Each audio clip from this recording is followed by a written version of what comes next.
परत एकदा तुमचं पवित्र शास्त्राच्या अभ्यासामध्ये स्वागत आहे.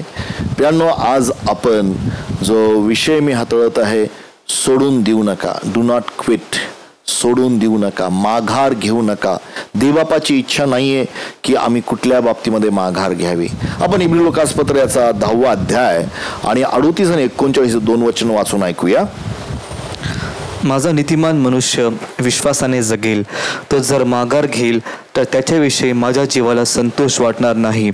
परंतु ज्यांचा नाश होईल अशा माघार घेणाऱ्यांपैकी आपण नाही, तर जीवाच्या तारणासाठी विश्वास ठेवणाऱ्यांपैकी आहोत. हा प्रियांनो, देवाची इच्छा नाही की आम्ही माघार घ्यावी, देवाची इच्छा नाही की आम्ही सोडून द्यावं. आम्हाला जीवनामध्ये, सेवेच्या बाबतीत, चर्चच्या बाबतीमध्ये, कामाच्या बाबतीमध्ये, परिवाराच्या बाबतीमध्ये, आम्ही शाळेच्या शिक्षणाच्या बाबतीत असं वाटतं सोडून द्यावं. त्याचे वेगवेगळे कारणे, काय कारणं आहेत की आम्हाला वाटतं सोडून द्यावं. आणि मी काही कारणं आज तुमच्या संगतीत सादर करणार आहेत. थोडक्यामध्ये ते कारणं आपण बघूया प्रियांनो. कुठली कारणं आहेत की लोक सोडून देतात, का ते खचून जातात, का ते सेवा सोडतात, चर्च सोडतात, परिवार सोडतात, नातेसंबंध सोडतात. आणि देवाची इच्छा नाहीये की आम्ही घटस्फोट घ्यावा. देवाला त्याचा वीट येतो. घटस्फोट म्हणजे सोडून देणे. पती पत्नीमध्ये असेल किंवा ते आमच्या मंडळीमध्ये असेल किंवा जे काही. प्रभू आम्हाला सहाय्य करो. मला जे पहिलं विचार मांडावासा वाटला तो म्हणजे एलिया बाबतीत. कारण एलिया निराश झाला आणि त्याला सोडून द्यायची इच्छा झाली. आम्हाला वाचायला मिळतं प्रियांनो, एलियाच्या बाबतीत जर तुम्ही पाहिलं त्याची सेवा एक प्रभावशाली सेवा होती. तो आपण त्या सेवेमध्ये नंतर तो निराश झाला. 3.5 वर्ष अहाबासमोर जाऊन म्हणाला की माझ्या शब्दानुसारच पाऊस येणार आहे. 3.5 वर्ष पाऊस पडला नाही त्याच्या शब्दानुसार. तेवढंच नव्हे प्रियांनो, या एलियाला कावळ्यांनी अन्न दिलं. आम्हाला हे माहिती आहे की एलिया त्या विधवेच्या घरामध्ये त्याला अन्न पुरवलं चमत्कारिकरित्या. मला वाटतं अंदाजे 33 वर्ष तरी असतील. त्या ठिकाणी ती विधवा, तिचा मुलगा आणि तिचा परिवार असं म्हटलेलं आहे. रोज चमत्कार होत होता. त्या भांड्यातून ती पीठ काढत होती, तो चमत्कार होता. Every day miracle. वाव. तेवढंच नव्हे प्रियांनो, ह्या एलियाने त्या विधवेच्या मेलेल्या मुलाला जिवंत केलं. काय अनुभव. ह्याच एलियाने ज्या वेळेला तो त्या सैन्याच्या समोर जाऊन उभा राहिला, तो डोंगरावर बसला होता, वरून आकाशातून अग्नी पाडला आणि त्यांना मारून टाकलं. या एलियाने. बापरे. प्रियांनो, तेवढंच नव्हे, हा एलिया आम्हाला माहित आहे कर्मेल पर्वतावर ज्या वेळेला बालाचे जे याजक होते किंवा प्रीस्ट होते, पुजारी होते, ते ओरडा करत होते, पण त्यांना काय हे मिळालं नाही. तर अग्नीवरून आला. पण हा एलियाने ज्या वेळेला वेदी बांधली, त्या वेदीवर पाणी टाकलं, 4 घागरी ओतल्या पाण्याच्या आणि प्रार्थना केली आणि वरून अग्नी आला. त्या अग्नीमुळे अख्ख्या इस्रायल राष्ट्राने हे मान्य केलं की देव जिवंत आहे. एक संजीवन त्या ठिकाणी आलं, अद्भुत संजीवन आलं. त्याच एलियाने 450 बालाच्या संदेष्टांना ठार केलं. बापरे. त्यांनी प्रार्थना केली आणि पाऊस आला. आम्हाला माहित आहे कसं त्यांनी त्याच्या सेवकाला पाठवलं 7 वेळा आणि त्या डोंगरावर तो गेला आणि त्याने एक छोटा हात आलेला पाहिला आणि पाऊस, एवढा मोठा पाऊस आला त्याच्या शब्दावरून. तेवढंच नव्हे, हा एलिया त्या राजाच्या, अहाब राजाच्या रथाच्या पुढं धावत गेला. मला सांगू द्या, त्याचं हे शारीरिक शक्तीने तो धावला नाही प्रियांनो, ही आत्मिक शक्ती होती. हा चमत्कार होता. त्या रथाच्या, ज्या रथाला कदाचित राजाचा रथ म्हणजे 4 घोडे तर असतील, त्या घोड्यांपेक्षा जोराने धावणारा हा एलिया. हे सर्व घडल्यानंतर घरी जाऊन बसतो, एवढी मोठी मिराकल, एवढं अद्भुत चमत्कार घडलेले आहेत, पण एका शब्दाने तो निराश झाला. प्रियांनो, ही गोष्ट घडते आपल्या जीवनामध्ये. सगळ्या गोष्टी चांगल्या असतात, अत्यंत उत्तम असतं, सगळं काही चांगलं, पण एखाद्या गोष्टीमुळे आम्ही निराश होऊन जातो, थकून जातो. आम्हाला वाटतं सोडून द्यावा आता. आणि तो म्हणजे एक विचार ज्या त्या इजबेलीने त्याच्या मनावर टाकला. तिने त्याच्या सैनिकाला पाठवला आणि तो निराशा शब्द त्याच्या मनामध्ये आला. आणि मग तो त्या निराशेमध्ये जाऊन नाही का पहिले राजाचा 19 अध्याय आणि 4थं वचन आपण जर वाचलं तर त्या वचनामध्ये आम्हाला दिसून येईल की कशा रीतीने त्याच्या एका भावना आहेत. तो वाचूया आपण त्या ठिकाणी. तो स्वतः रानात एका दिवसाची मजल चालून जाऊन एका रतामाच्या झुडपाखाली जाऊन बसला. आपला प्राण जाईल तर बरे असे वाटून तो म्हणाला, हे परमेश्वरा, आता पुरे झाले, माझा अंत कर, मी आपल्या वाडवडिलांहून काही चांगला नाही. हे एक दिवस अगोदर अग्नी आणला, एक दिवस अगोदर 450 त्या प्रिस्टला त्यांनी ठार केलं, त्या एक दिवस अगोदर पाऊस आला, त्या एक दिवस अगोदर रथाच्या पुढे धावत गेला, पण दुसऱ्या दिवशी निराशा, मला मारायचं, मला जगायचं नाही. आणि प्रियांनो, आम्ही देखील आमच्या जीवनात अशा प्रकारच्या गोष्टीतून जातो. सगळं चांगलं चाललं, पण एक विचार, एक भय, एक गोष्ट, मी माझ्या कोणापेक्षा चांगला नाहीये. प्रियांनो, एलियापेक्षा आम्ही फार चांगले आहेत असं समजू नका, पण आम्हाला असं वाटतं की आम्ही सोडून द्यावं, आम्ही टाकून द्यावं, आम्हाला क्विट करूशी वाटतं वेगवेगळ्या कारणामुळं. आम्हाला असं वाटतं बस झालं आता, मी खूप केलं, मला सोडून द्यायचंय.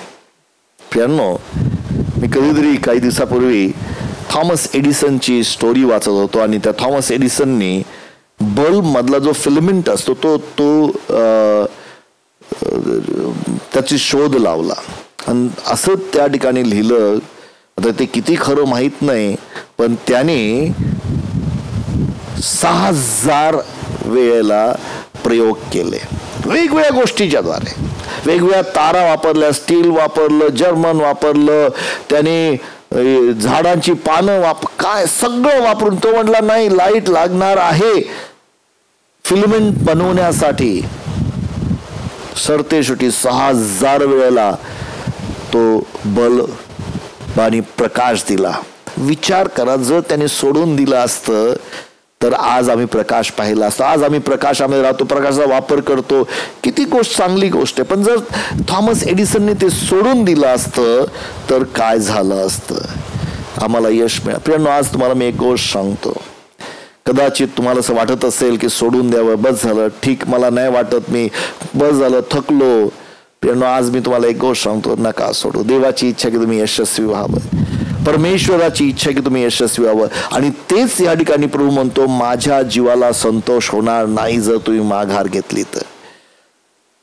मला माहित नाही मी का हा बायबल स्टडी मी करत आहे, पण माघार घेऊ नका, सोडू नका, देवाबरोबर चाला, मंडळी बरोबर चाला, देवाच्या योजनेत चाला, कारण देवाची योजना आहे.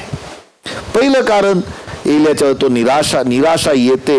दुसरं कारण मला त्या ठिकाणी असं वाटलं, आणि ते म्हणजे स्वतःबद्दल दया वाटणं, सेल्फ पिटी. हे एक कारण आहे. असं वाटतं तर सोडून द्यावं.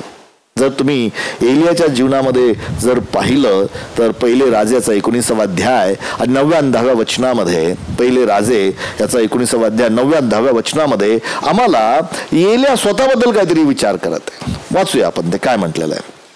तो तेथे जाऊन एका गुहेत राहिला, तेव्हा पहा, परमेश्वराचे वचन त्याला प्राप्त झाले.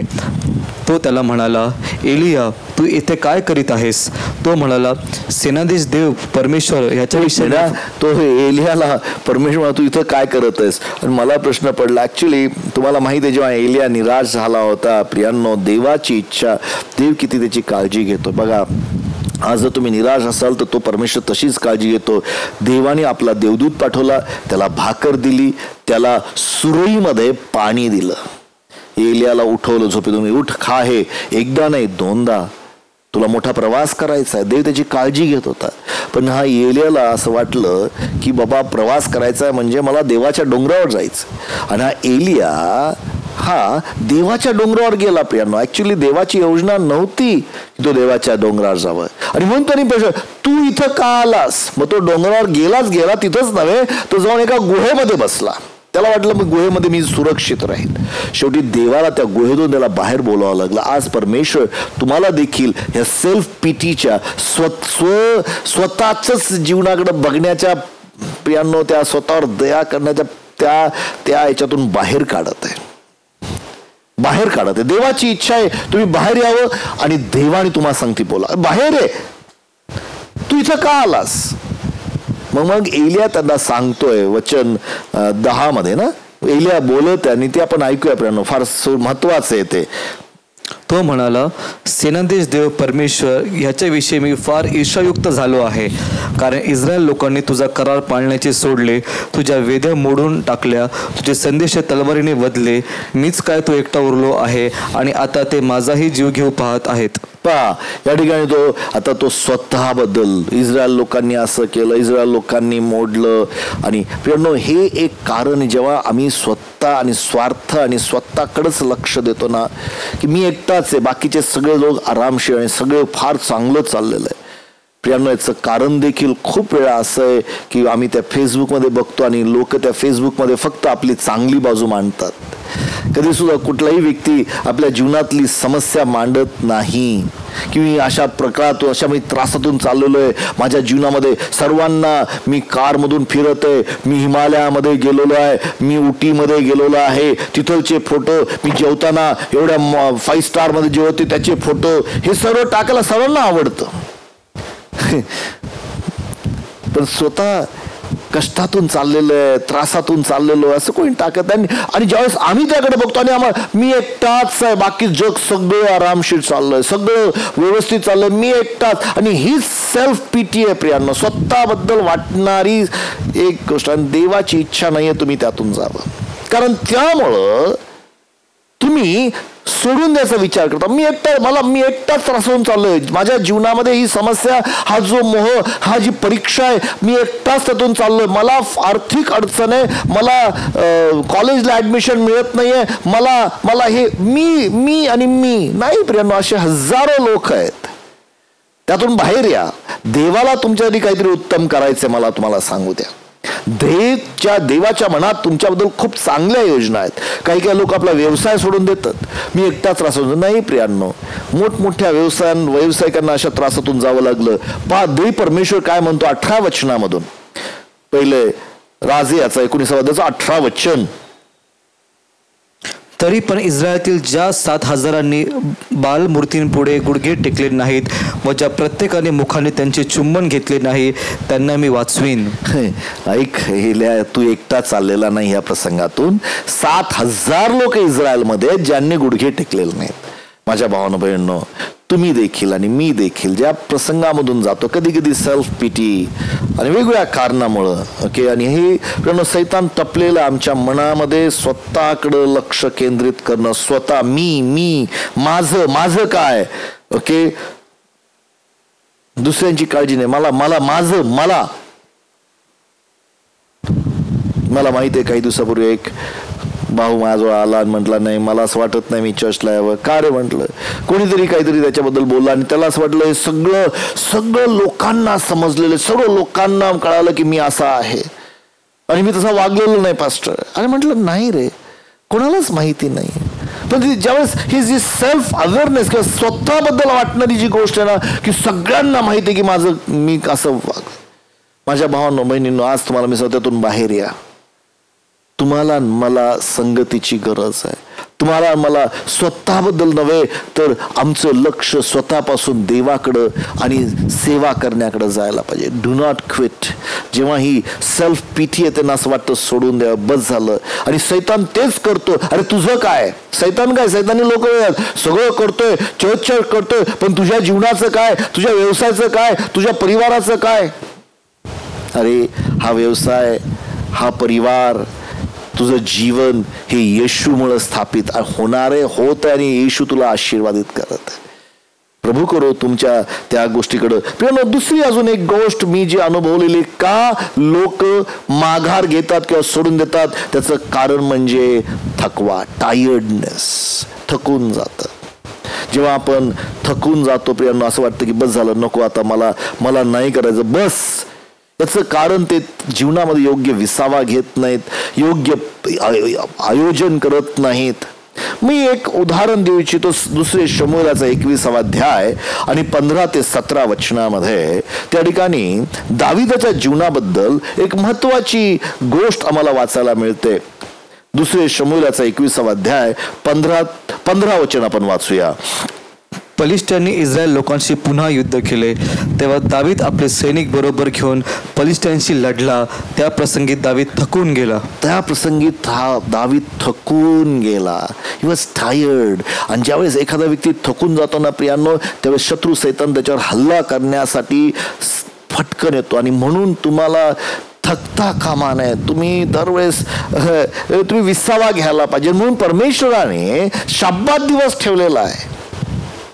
आणि जेव्हा तुम्ही थकता पहा, त्यातलं 16 वचन त्या ठिकाणी पाहायला मिळतो. शत्रू कसा येतोय त्या ठिकाणी. तेव्हा रेफाई वंशातला इशबिनाबो म्हणून एक इसम होता. त्याच्या भाल्याचे वजन 300 शेकेल पितळ भरले. त्याने नवी तलवार कमरेला बांधली होती. त्याने दाविदाला मारायचा बेत केला.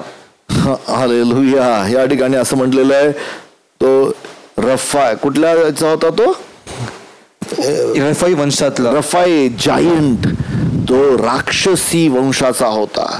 इमॅजिन, त्याचा भाल्याचे 300 शेकल वजन होतं.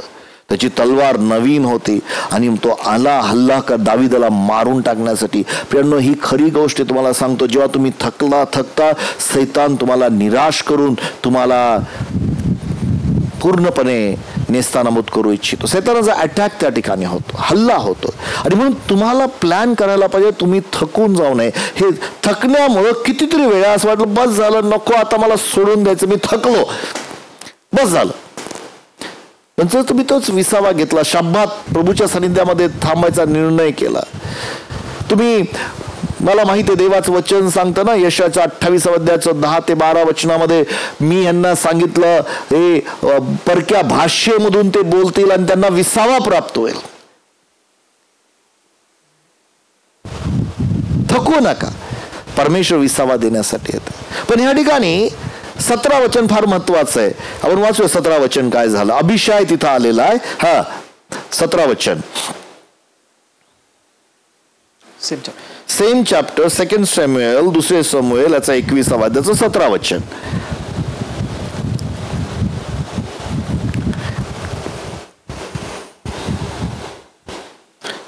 दुसरे शमूएलाचा 21वा अध्याय आणि त्याचं 17 वचन. पण सरूवाचा पुत्र अभिषाय याने दाविदाचा बचाव केला. त्या पलिष्ठाला त्याने ठार मारले. मग दाविदाच्या लोकांनी त्याला शपथ घालून सांगितले, पुन्हा आपण आमच्या बरोबर लढायला येऊ नका. इस्रायलाचा दीप आपण मालवू नये. या ठिकाणी त्याचे जे सैनिक आहेत दाविदावर एवढं प्रेम करत होते की आम्ही तुझ्यासाठी लढू, आता तू थकून जाऊ नको. कधी कधी आम्हाला असं प्लॅन करावं लागतं. कधी आम्हाला स्वतः सगळ्या गोष्टी करायला आवडतात, पण आमचं काम वाटून द्यायला पाहिजे. बऱ्याच वेळा एक पुढारी म्हणून, एक ख्रिस्ती म्हणून, एक व्यक्ती म्हणून तुम्ही या गोष्टी शिकल्या पाहिजे प्रियांनो, आपलं काम वाटून. पण मी माझ्या जीवनामध्ये एक गोष्ट पाहिली की बरेचशा मंडळीतल्या लोकांना असं वाटतं की पास्टरनी प्रार्थना केली म्हणजे सर्व काही आहे, आणि मग पास्टरने ते थकवून टाकतात. पास्टर तुम्ही कधी वेळ देऊ शकता, पास्टर तुम्ही माझ्या घरी कधी याल, पास्टर अरे खूप गोष्टी करायच्या असतात. मला माहिती आहे प्रियांनो मला, पण ह्या ठिकाणी देवी परमेश्वर कोणाच्या, सर्वांच्या प्रार्थना करणारा परमेश्वर तुमच्या बरोबर. मी असं म्हणत नाही की पास्टर म्हणून मला काही जबाबदाऱ्या नाहीत, पण काही गोष्टी आम्ही शिकल्या पाहिजेत प्रियांनो. जर पास्टर थकून गेले तर शत्रूला हल्ला करायला वेळ लागत नाही.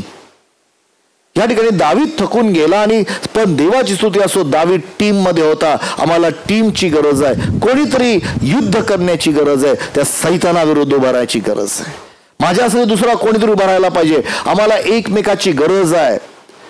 तुमच्या घरामध्ये जर तुमची पत्नी त्रास झाली तर तुम्ही त्याच्यासाठी प्रार्थनेत उभा राहा.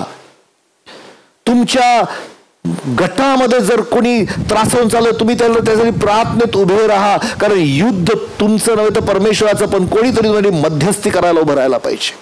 ही ह्या ठिकाणी गोष्ट पाहायला मिळते प्रियांनो. दाविदासाठी अभिषय उभा राहिला आणि त्या राक्षसाला मारलं. स्वतः दावीद आणि गल्ल्याथाला मारला आम्हाला माहिती आहे, पण ह्या ठिकाणी दावीद थकून गेलेला आहे. आज तुम्हाला मला मदतीची गरज आहे. कधी कधी काही लोकांना आम्हाला वाटतं आम्हाला मदतीची गरज नाही, मी एकटाच सर्व करू शकतो. आणि त्यामुळं चौथं कारण जे आम्ही थकू नये असे देवाची इच्छा आहे ते म्हणजे प्रेयरलेसनेस, प्रार्थना न करणं.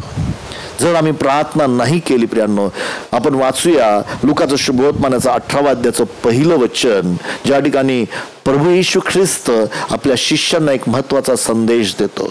तो तुम्ही थकू नये. वाचा, तुम्ही खचू नये. त्यांनी सर्वदा प्रार्थना करावी व खचू नये याविषयी त्याने त्यांना एक दाखला सांगितला. हो प्रियांनो, एक फार महत्वाची गोष्ट आहे, सर्वदा प्रार्थना करावी. काही काही लोक प्रार्थनेला कमी वेळ देतात.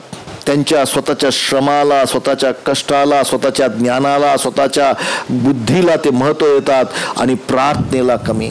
मी एक गोष्ट माझ्या जीवनात शिकलो की लहानातली लहान कुठली गोष्ट असू दे, मी प्रार्थनेद्वारे देवासमोर घेऊन जाणार आहे. माझ्या भावांनो बहिणींनो, आज तुम्हाला मी विनंती करतो, थकू नका. देवाची इच्छा नाही तुम्ही थकावं, खचू नये. प्रार्थना करा, प्रार्थनेमध्ये उभे राहा. स्वतःसाठी करा, दुसऱ्यांसाठी करा, आपल्या भावांसाठी, बहिणीसाठी, कुटुंबासाठी प्रार्थना करा, व्यवसायासाठी प्रार्थना करा. तुम्ही थकून जाऊ नये, खचून जाऊ नये, तुम्ही सोडून देऊ नये, तुम्ही टिकून राहावं, देवाची इच्छा आहे. फिलिप्पीकरास पत्राचा 4था अध्याय आणि 6वं वचन आम्हाला सांगतं, कशाचीच चिंता करू नका, तर सर्व गोष्टीविषयी प्रार्थना विनंती करत आभार प्रदर्शनासह आपली मागणी देवाला कळवा. हे वचन आहे प्रियांनो, सर्व गोष्टीसाठी. पण आम्ही ज्या आम्हाला सहज करतात त्याबद्दल आम्ही प्रार्थना करत नाही. आम्हाला पण त्या गोष्टी आम्हाला थकवणाऱ्या असतात. माझ्या भावांनो बहिणींनो, देवाची इच्छा नाही की तुम्ही थकावं, तुम्ही खचू. तुम्ही प्रार्थनेत टिकून राहावं. प्रार्थना महत्वाची आहे. 5वी गोष्ट जी सुरुवातीलाच मी तुम्हाला सांगितली होती, पहिलंच वचन आपण वाचलं की त्यांनी विश्वास सोडू नये, नाही का. आणि अविश्वास हे कारण आहे ज्यामुळं लोक सोडून देतात. अविश्वासामुळं लोक सोडून देतात प्रियांनो.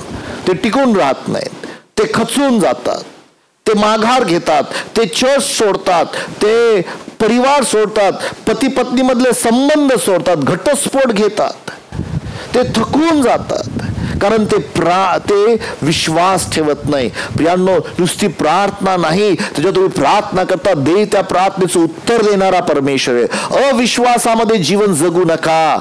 अविश्वास तुम्हाला माघार घ्यायला लावेल. मगाशी वाचलेलं वचन परत वाचू, इब्री लोकास पत्र 10वा अध्याय आणि 38वा वचन, माझा नीतिमान मनुष्य विश्वासाने जगेल, तो जर माघार घेईल तर त्याच्याविषयी माझ्या जीवाला संतोष वाटणार नाही. देवाच्या मनाला संतोष वाटत नाही ज्यावेळेस तुम्ही माघार घेता. तुम्ही देवावर अवलंबून राहिला. विश्वास ठेवा प्रियांनो. येशू ख्रिस्त या जगामध्ये विश्वास शिकवायला आलेला, पण अविश्वास बऱ्याचशा लोकांच्या हृदयात, कारण ते जे दिसतं त्याच्यावर विश्वास ठेवतात. देव परमेश्वर अविश्वासाला दोष फार लावतो प्रियांनो, अविश्वासाला. जर तुम्ही मार्काचं शुभवर्तमानाचा 16वा अध्याय आणि 14 वचन वाचाल तर त्या ठिकाणी आम्हाला पाहायला मिळतं की कशा रीतीने येशू ख्रिस्ताने शिष्यांकडे येऊन त्यांच्या अविश्वासामुळे त्यांना दोष दिला. पहा प्रियांनो, शिष्य येशू बरोबर 3.5 वर्ष चालले. शिष्यांना येशूने सांगितलं की पहा, मला मरण्याची गरज आहे आणि 3ऱ्या दिवशी मरणात उठणार आहे. ही भविष्यवाणी त्यांनी केली होती.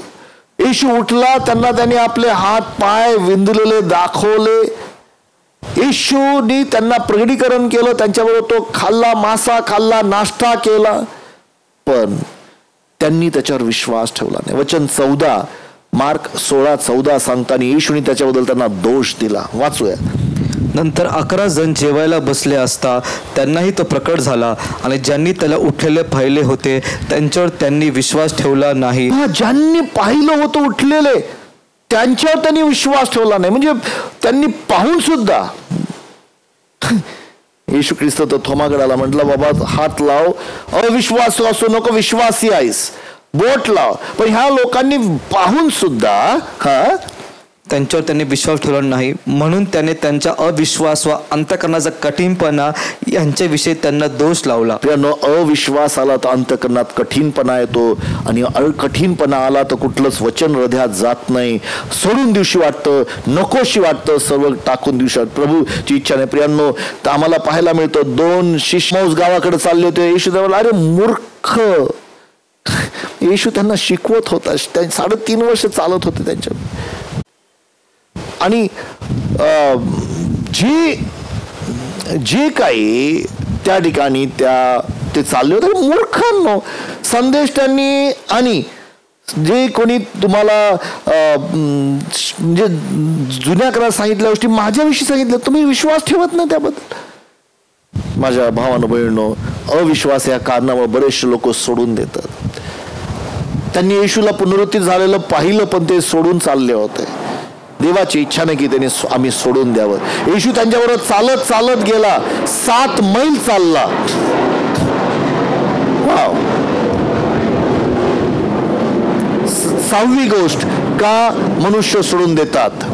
आपण 2 कोरिन्थीकरास पत्राचा 4था अध्याय आणि पहिलं वचन पाहूया. 2 कोरिन्थीकरास पत्राचा 4था अध्याय आणि पहिलं वचन.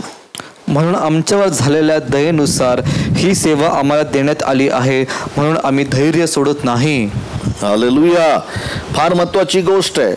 आम्ही का धैर्य सोडत नाही, आम्ही का आमचं हृदय सोडत नाही, आम्ही का सोडून देत नाही, कारण आमच्या झालेल्या दयेमुळं. दया ही एक गोष्ट, बरेचसे लोक ती दया स्वीकारत नाही.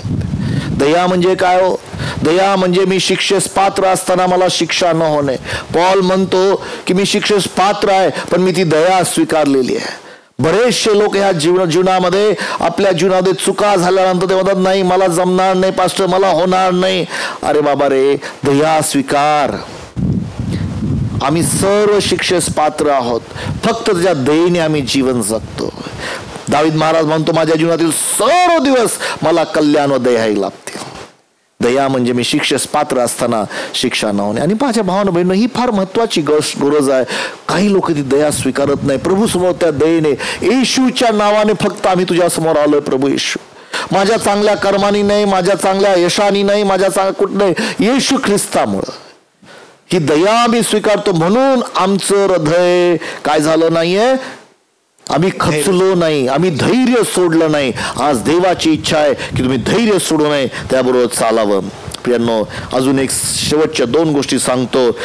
ज्या वेळेला आम्ही आत्मिक जगामध्ये पाहत नाही, दैहिक जगासाठी जीवन जगतो, त्यावेळेला मात्र प्रियांनो आम्ही गोष्टी सोडून द्यायचा प्रयत्न करतो. त्याच अध्यायामध्ये 2 कोरिन्थीकराच्या पत्रामध्ये पॉल 4था अध्याय आणि 16 वचनापासून पुढे काही गोष्टी म्हणत. 16 वचन तो काय म्हणतो, म्हणून आम्ही धैर्य सोडत नाही. पाहतो तो आम्ही धैर्य सोडत नाही. का? परंतु जरी आमचा बाह्य देह क्षय पावत आहे, तरी अंतरात्मा दिवसांदिवस नवा होत आहे. पहा, पावलाचं फक्त बाह्य देहाबद्दल जीवन नव्हतं, पण तो आतील मनुष्याकडं, इनविजिबल थिंग, अदृश्य गोष्टीकडे लक्ष लावतो प्रियांनो. आणि आम्ही आमच्या जीवनामध्ये अदृश्य गोष्टीकडे लक्ष लावणं खूप गरजेचं आहे. हे दैहिक जीवन 80 वर्षाचं, शक्ती असेल तर 120 वर्ष जगाल तुम्ही. मोशे म्हणतो 70 वर्ष, 80 वर्ष. परमेश्वर म्हणतो 120 वर्ष. पण तुम्ही जर धैर्य खचून घेत, म्हणजे या ठिकाणी तुम्ही फक्त दैहिक गोष्टीकडे पाहत असाल, तर तुम्ही प्रियांनो धैर्य खचून तुम्ही आत्मिक जगामध्ये पहा. एक असं जीवन आहे, वर्षानुवर्ष, हजारो वर्ष त्या प्रभूकडे आपण राहणार आहोत. आणि मला सांगूया, ते अद्भुत आहे तो स्वर्ग. काही लोक मरून त्या स्वर्गात जाऊन आलेत. 4 तास ते म्हणतात की आम्हाला जायचंच नाही खाली, इतकं सुंदर आहे. काही लोक, आम्हाला ते कधी ते इनविजिबल गोष्टी दिसतच नाहीत, आम्हाला माहीतच नाही आहे. आम्ही फक्त जगिक गोष्टीसाठी, घर, बायको, कार, पैसा, काम, स्टेटस, हे त्याच्या पलीकडे एक जग आहे, आत्मिक जग आहे, त्यासाठी जगला. 17 वचन पहा. कारण आमच्यावर येणारे तात्कालिक व हलके संकट हे आमच्यासाठी अत्यंत मोठ्या प्रमाणात सार्वकालिक गौरवाचा भार उत्पन्न करते. तात्कालिक संकट, हलके, अरे काय हलक्या संकटाबद्दल बोलताय हो? पावलाचं हलकं संकट होतं का? 3 वेळा 29 किती फटके खाल्ले त्यांनी? 39 फटके 3 वेळा खाल्ले. हलकं संकट होतं. पावलाला प्रियांनो ती कितीतरी वेळा त्याची बोट तुटली, फुटली. रात्र तो जागरण केलं, जेलमध्ये तो गेला, धोंडमार करून मारलं. किती वेळा त्याला तो हे सर्व हलकं संकट आहे, पण एक गौरवाची आशा ठेवलेली आहे. 18 वचन पहा बरं.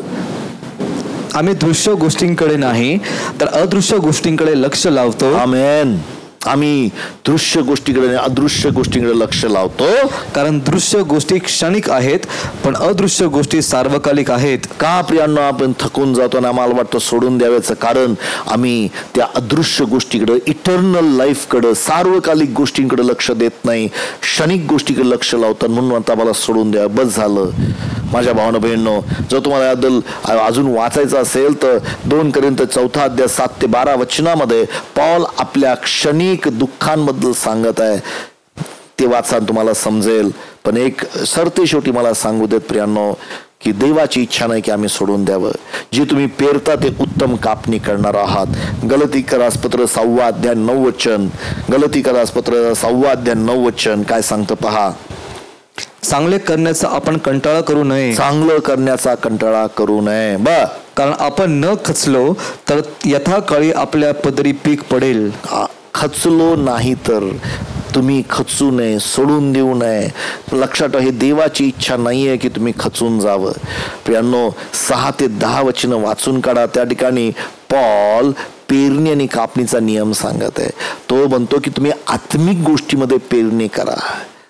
आत्मिक जे म्हणजे देवाचं वचन जे देतात त्यांच्या जीवनात पेरणी करा. जे काय पण तुम्हाला मी सांगतो, देव तुम्हाला उत्तम उत्तम उत्तम अशी कापणी देऊ इच्छितो. खचून जाऊ नका. चांगल्या गोष्टी येणार तुमच्यासाठी देवाने ठेवलेल्या आहेत. आज एवढंच सांगतो प्रियांनो, देव परमेश्वराची इच्छा नाहीये की तुम्ही सोडून द्यावं. सरते शेवटी इसाकाबद्दल एक गोष्ट सांगून मी इथं थांबवणार आहे प्रियांनो, की इसाकाने आपल्या जीवनामध्ये गोष्टी सोडल्याने. जर तुम्ही जे उत्पत्तीच्या 26व्या अध्यायामध्ये गेलात तर त्या ठिकाणी गोष्ट आम्हाला पाहायला मिळते की कसं ज्या वेळेला इसाकाने विहीर खणली. 19 वचन वाचता का माझ्यासाठी? 26 अध्याय 19 वचन. इसाकाचे चाकर त्या खोऱ्यात खणत असता तेथे त्यांना जिवंत पाण्याचा झरा लागला. आमेन. 20 वचन. तेव्हा गरार येथील गुराखी इसाकाच्या गुराख्यांशी भांडले व म्हणाले की हे पाणी आमचे आहे. त्यावरून त्याने त्या विहिरीचे नाव असेक कलह असे ठेवले. तर त्यांनी ती विहीर सोडून दिली. एसेक कलह ते सोडून दिली. पण तिथंच थांबला का? दुसरी विहीर खाल्ली. पहा पुढे जाऊया. 21 वचन. मग त्यांनी दुसरी विहीर खणली, तिच्यावरूनही ते भांडले, म्हणून त्यांनी तिचे नाव सितना वैर असे ठेवले. भांडण झालं म्हणून सोडून दिलं का? परत नाही. तिसऱ्या वेळेला काय पहा 22 वचन. तो तिथून पुढे गेला आणि तिथे त्याने आणखी एक विहीर खणली. तेव्हा तिच्यावरून ते भांडले नाहीत, म्हणून त्याने तिचे नाव रेहबोत विस्तार असे ठेवले. आणि तो म्हणाला, परमेश्वराने आमचा भूमीचा विस्तार केला आहे, आता या देशात आमची वाढ होईल. प्रियांनो लक्षात ठेवा, देवाची इच्छा आहे विस्तार होणं, वाढ होणं, पण सोडून देता कामा नये. एक विहीर खणली, भांडण झालं. दुसरी विहीर केली, भांडण झालं. पण तिसऱ्या वेळेला विस्तार झाला. प्रभू परमेश्वर तुमच्या व्यवसायाचा, तुमच्या परिवाराचा, तुमच्या जीवनाचा आशीर्वादित विस्तार करू इच्छितो. आज काय कारण आहे मला माहित नाही. सोडू नका, थांबून राहा. त्या क्लेशातून जात असताना प्रभूवर चालत राहा, कारण एक फार मोठा प्रकाश, एक फार मोठं असा हंगाम मी पाहतोय तुमच्यासाठी. सोडू नका. प्रभूची इच्छा तुम्ही सोडून देऊ नये.